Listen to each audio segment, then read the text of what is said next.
Hello and welcome to the Geeks Review. I'm Royce. I'm Matt. Doctor Who was back for a New Year's special.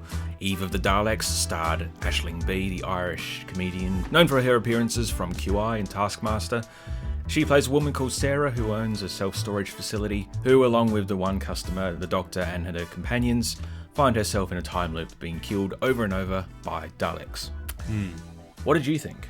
I must confess, I'm probably guilty of going into it with a bad mindset. Just because I was so disappointed by Flux and the way that ended and everything, and I've got to the point where I'm watching out of loyalty, because I didn't enjoy it. You didn't like it at all? No. Obviously, there's always some things that are good. But, you know, on the whole, I would have called it a mediocre piece of television. What did you think? It seems like these holiday specials they've been doing always excite me more because I think the payoff is more immediate. You know, you're not kept waiting 10 or 6 weeks as we were with Flux, waiting for a payoff, which didn't really come. And this one, we'll talk full spoilers, you know. I mean, the time looping is interesting, and the fact that it kept shortening each loop, which was... It's a good idea. It's a great foundation for a story. Daleks, I think, are overused now, especially the design. Yeah, honestly, why are they still bronze? Like, I love the shape of those Daleks.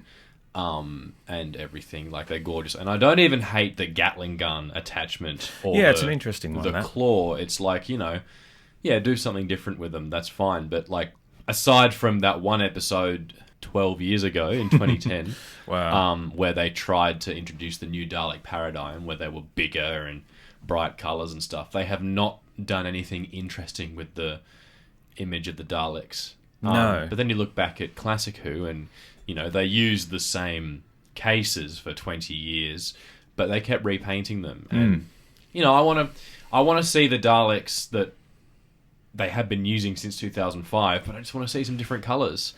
Yeah, I think silver would be the obvious choice. Yeah, but we've had Dalek Second Black and the Supreme Dalek in red. It was a nice one, that one. I think as well. More. I think, well, you know, Scaro's kind of got like a purplish hue to it. Imagine if they were sort of like, you know, maybe more reflective silver with like a slight purple pearlescence to them. So they were like, make a cool toy as well. It would be cool. And just reflective, sort of.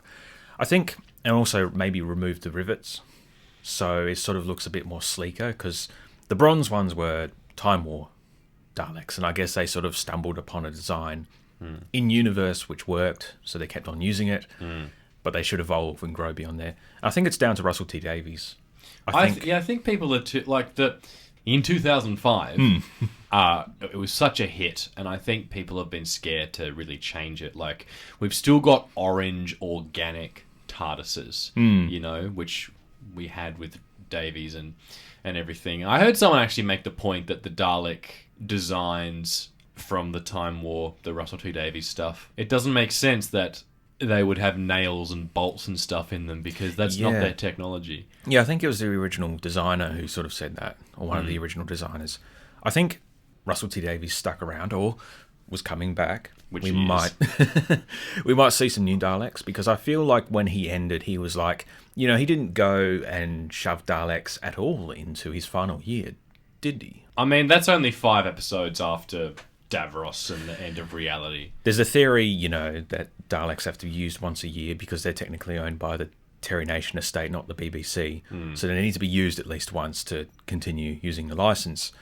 But thinking about Davies' final year, which was 2009, I don't think they showed up at all, did they? There was a cameo in Waters of Mars when... Oh, yeah, true. And it's the similar... That theory has also been used to talk about, you know, like how in Series 6, there's, with Matt Smith, there's one, like, 12-second scene where the Doctor brutalizes a Dalek for information. Yeah. When Russell T Davies left in 2010, I reckon, you know, the idea was to go forward with those new Paradigm Daleks, but they failed, so obviously they went back to the original. I think the redesigns we briefly see in Asylum of the Daleks, of the Paradigm ones, the darker red, they work. They look nice, nicer at least than the more colourful like Play School ones. And they've just been too timid to try anything new since. I imagine so, and I think Russell T Davies, because those were that was his era that's been repeatedly honoured and stuff. I think he will have no qualms about changing everything. Well, he's a toy collector as well, so he's going to go, I want some new Dalek toys. Maybe. So I'm going to come up with some new toys. Maybe. Potentially, yeah. But even the Daleks, yes. Yeah. Well, you didn't like it. I thought it was all right, or I was more forgiving of it. It was... I just find most of the characters and character arcs and storytelling and dialogue really clumsy and not very well thought out. No. Can we jump to the bombshell? Yeah. Yeah. So, obviously not obviously, but, for 5 years people have been saying Thasmin, which is this, portmanteau of 13 and Yasmin, the Doctor being in love with Yasmin. I've never been super keen on the Doctor falling in love with humans. Rose and David Tennant never really liked that. I just don't think that a 2,000-year-old entity would be able to emotionally or intellectually connect with a 19-year-old. No. But whatever. It's fine if they want to do that, but it's just not been very well set up. No, it's been Fanon until this. Because Yeah, I guess there's been the expectation that a companion was going to fall in love with the Doctor. It's been there since Rose, probably before, with, is it Grace Holloway and 8 in the movie, where there was something there. Obviously, Martha had a thing for 10, but he never reciprocated. Doctor and Donna were just, friends. Amy had like a schoolgirl crush on 11, but then, moved on. Yeah. Clara seemed to be more in love with the idea of travelling than, the Doctor himself. Bill was gay, obviously. Graham was, mourning the death of his wife, so nothing there. Ryan felt too much like a child, and Yaz was just like a blank slate. So people just projected their thoughts onto her, thinking it's the expectation, I think they've really tried to create some kind of dynamic between 13 and Yaz, and Mandip Gill and Jodie Whittaker do have chemistry. Unfortunately, you see it more behind the scenes. Yes. Unrestricted by script and bad shot design and stuff. So I'd love to see that more in the show. It's too late now, though. It is too late. I mean, you can't really drop the bombshell of, yes, I am in love with the Doctor, with 2 episodes before she regenerates, Who knows if she's even leaving, Mandip. I mean, it would be interesting to see, and actually Russell T Davies would be pretty good at writing this story. It would be very interesting to see Yaz and 13 finally get together, kiss, whatever, and then she dies and regenerates into another woman, and they, different to like 9 to 10, where Rose fell even more in love because of 10. It would be very, very interesting to see Yasmin trying to love the Doctor, knowing it's the same person that she does love, but she's also gone. Yeah, well, it's a tricky thing. It's sort of like there's the implication there's character work going on behind the scenes which we're not seeing. That she sees something in the 13th Doctor. I mean, people love the 13th Doctor, I want to, but we can't. There's nothing to latch onto for us. So there's something in universe, or maybe she just thinks she's attractive physically and hasn't got over it yet. I mean, if you were to change that, that could be a dynamic. It would sort of allow for exploration of what does Yaz like about the Doctor. Because, I mean, Martha was ready to step away from the Doctor after a year, obviously, of a post-apocalyptic master-controlled world. Imagine.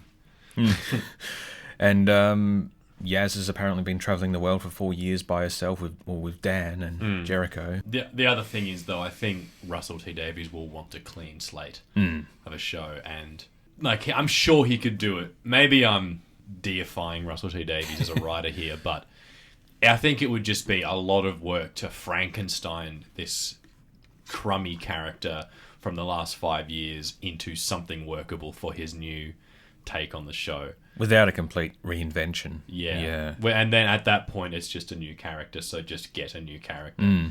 Pretty much, yeah. I quite liked Ashlyn B. I did quite like her. It's interesting that neither of the... Because people have been calling it, Groundhog Day, it's a rom-com with Daleks or whatever. Nick and Sarah, the customer, and what it was Nick was in love with Sarah, never told her. She ran this storage place that was falling apart that she hated. And he would keep coming in and storing random stuff that his one-night stands had left at his place. Like a game of Monopoly. All because he had a crush on Sarah and couldn't tell her and just wanted to be near her regularly. He's still hooking up enough, isn't he? Why couldn't he just ask out Sarah? Yeah, well, I mean, maybe he's... some people do that, It's yeah. I mean, the human mind is difficult and complex, and, that's... I guess it's not worth getting caught up on that little, niggle. But it does make him come off as a creep, and they say it in the show, I think. Yeah, Sarah seems to be like the first character of this Chibnall era who acts like a real human being. In a way, like she kind of comments upon how weird stuff is and how messed up things are. I mean, this Doctor Who's obviously in a very heightened reality, but there's a grounded level to it. It's comparable to our own real world. But Chibnall's era has just, I guess, been so sort of fantastical and weird and wacky things happen. Like, Dan barely reacts to a giant dog kicking down his door and other stuff like that. So with her character of Sarah, it just feels very grounded in a way, and she's kind of just bewildered by everything that's going on, and she's commenting on, and I mean, not even the TARDIS crew kind of comment on how weird Nick is. I guess it's not their place. Oh, Yaz does. Yeah. He goes, oh, it's all my ex-girlfriends. And she goes, are they still alive? Yeah. But yeah, no, I really liked her perform. I think, actually, she and Bradley Walsh are... And maybe the woman who played Mary Seacole. I think their acting styles are the very specific kind of acting that actually works with the Chibnall era. Jodie Mandip, their acting doesn't really work for this run of the show. I think Jodie's a bit too sort of serious. I mean, she's been great in really serious stuff. Or her character in Centrinians, which was also, I guess, sort of heightened. It was really funny. Yeah, but she's not playing that character here. Jodie's best bit... Well, no, not her best bit. Some of her best bits have been her confrontations one-on-one with villains. But Jodie's most entertaining bit, I think, in her whole run was that, 15-second bit in Once Upon Time where it's Yaz's dream sequence and she's in the police car. Yes. And she's just going on, and Jodie's there as a police officer just going on about Satsumas and the supermarkets and stuff. And she's not even playing herself. She's playing a different character. It's a shame. I think, we've said it before and I'll say it again. Jodie hasn't been given enough. Yeah.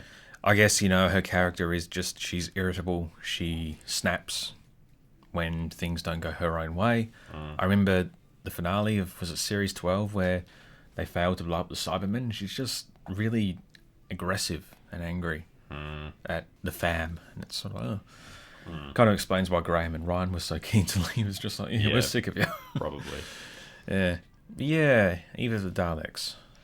So, sort of makes me wish that Sarah and that were companions rather than Dan and Yaz, in a way. Maybe, yeah. Because they'd actually react to things and be sort of an audience surrogate in a way. Like, this is weird. What's going on? Yeah, I keep coming back to the idea that maybe the show is just too old and has been going on too long. There's only so many times that you can have someone not know what a time loop is, or... Yeah. She figured it out herself, though.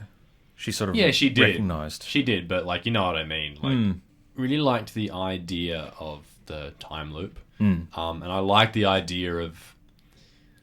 I thought it was funny that, the Daleks, who have never been able to kill the Doctor before, are taking advantage of a time loop to study her reactions and stuff.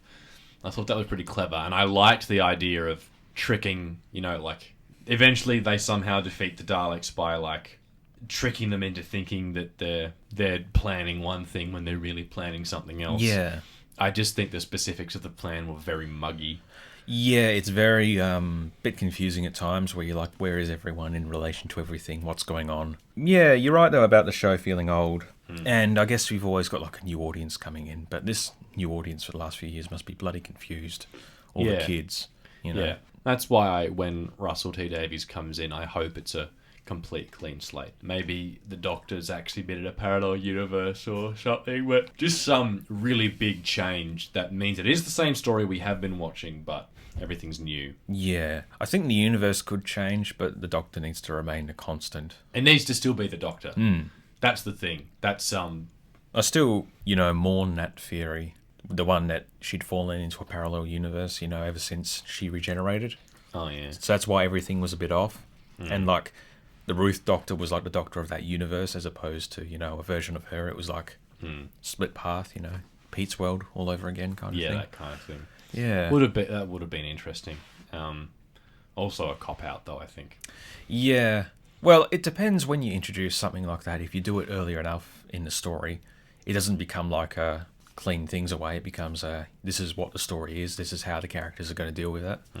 As opposed to it was all a dream kind of thing. Yes. Yeah, it has to be the point of it, which is what I'm worried about with 13 and Yasmin, because it has not been set up. No. There were hints of it in flux. And since they were filmed back to back, it's kind of allowed for that, but it sort of feels like it's been a reaction to what's been said online. Like, people have been talking about that, and I guess the expectation, like I said, so they thought, chuck that in there. Why not? There's hints of it in previous seasons, like that one bit where I think it's in Arachnids in the UK, which is in Jodie and Mandip's first season, where they meet Yaz's family, and there's this discussion. It's like, are you guys dating? No. Oh, aren't we? And it's like, that's not... You remember that? Yeah, I do. Who said what, though? Yeah. Oh, the Doctor was the one who was like, oh, aren't we? Are we not dating? It's like... But that was the Doctor being socially oblivious. Yeah. Not indicating interest. Yeah, it was a tease, I guess, for the fans. Yeah, it really feels like queer baiting. But, I mean, look, there's one thing to be said about it. It's no longer queer baiting. Like, they're actually going somewhere with the story. Yeah. Although if the Doctor dies, it'll be bury your gays all over again. Yeah, Won't much. it? Sort of. Pretty much. It's so weird as well because I always thought, 10's time was quite short-lived, like, in comparison to the rest of his life. Like, 11 was always going off and doing stuff. Like, he'd disappear for decades without seeing the ponds. Yeah. And he'd come back. And obviously he aged like several hundred years towards the end. With 10, it sort of felt like, he only actually lived like 5 years. There is actually a comparison. The shortest lived Doctor was Eccleston. Right. Who was 1 year. But wow. Yes. God, that's going to be rough, eh? Eccleston and Tennant's Doctors are the two shortest lived Doctors. But it feels the same for Jodie, in a way, because you've always got the constant of Yaz. Like, she's never got any other companion. There was one hint in last year's New Year's special, right? Revolution of the Daleks. Yeah. Oh, true, yeah. The Doctor was in prison and said, the decades have passed slowly. It was only 2 or so. It wasn't like hundreds of years, but it was like 20 or so years or something like that. Yeah. Still a long time, but yeah. I mean, yeah, maybe the 13th Doctor's only been around for 25 years. Gosh. Still quite short compared to other Doctors. But she's also been in prison that entire time. It would kind of be like... It hasn't affected her at all. No. This is such bad writing. Why put in these vast swathes of time and these huge experiences, losing the universe, being the first time you've been a woman that you can remember? Why are you not exploring this stuff, Chibnall? Yeah, besides like little just remarks to Stephen Fry, like, I've had an upgrade or something like that. Yeah. That's a joke. That's not character exploration. Yeah, yeah. It's, God, there was... I mean, and Chibnall would have no issue. Like, his era of the show is very inclusive and progressive. Yeah. There should have been some comparisons to trans people. You know, he should have talked to.